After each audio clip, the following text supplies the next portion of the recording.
guwapo, mestizo, charismatic, maganda ang katawan, at higit sa lahat,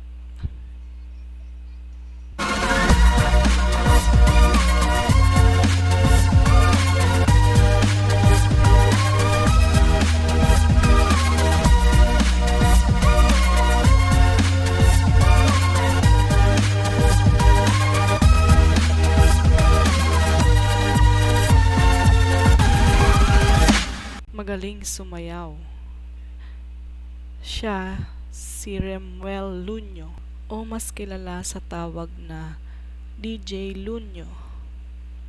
Ang kinagigiliwan ngayon sa social media na nagpasikat ng dance challenge na fight song challenge or the frontliners dance challenge. Rhemuel Lunio or DJ Loonyo ay ipinanganak noong April 4, 1992.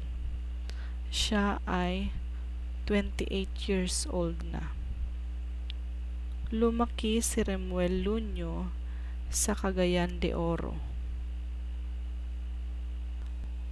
Mahilig talagang magsayaw si DJ Loonyo. Dati ay miyembro siya ng grupong rockstar sa Cagayan de Oro. At lumabas siya sa Maynila upang tuparin ang kanyang mga pangarap sa kanyang pagsasayaw. At dito nga ay naging leader siya ng sikat na dance group na Rockwell. Ngunit nito lamang Nobyembre ay nagpunta siya sa China upang maging isang OFW.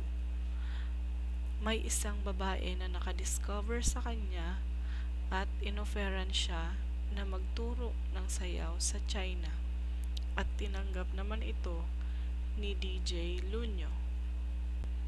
Siya ngayon ay nakatira sa Hangzhou, China at doon ay isa siyang Chief Executive Officer ng isang sikat na dance company.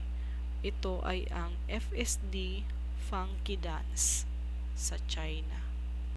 Ang sabi nga niya sa kanyang interview sa KMJS ay isang buwan pa lamang siya sa China nang magsimula ang COVID-19 sa China na malapit lang sa kanyang lugar na tinitirhan. 8 kilometers away mula sa kanyang tinitirahan papuntang Wuhan, China. At dahil nauuso ang mga challenge, ito daw ang naisip ni DJ Loonyo na paraan upang papurihan ang mga frontliners na lumalaban upang masugpo ang COVID-19. Mabilis na sumikat ang dance challenge ni DJ Loonyo at maraming kababaihan ang nawili sa kanyang pagsasayaw. At ang tanong ng karamihan, kung may girlfriend na daw ba si DJ Loonyo? At ang sagot ni DJ Loonyo ay 6 na buwan na siyang single.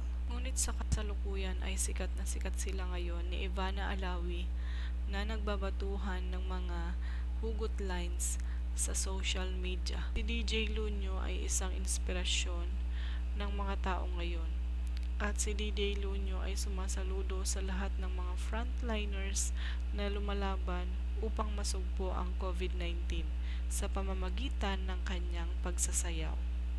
Marami na ngang nag-post sa social media ng sayaw na fight song or the frontliners dance challenge. Lalong-lalo na yung mga frontliners at mga sundalo na sumasaludo at sumasayaw bilang pagpupugay sa mga frontliners. Ito ang naging paraan ni DJ Loonyo upang maipahayag ang kanyang pagpapasalamat sa lahat ng frontliners sa buong mundo. Ikaw, anong masasabi mo kay DJ Loonyo? Na-inspire ka din ba sa kanya? Sa kanyang mga dance move ay napaindak ka rin ba? I-comment mo naman sa baba nang malaman ko rin.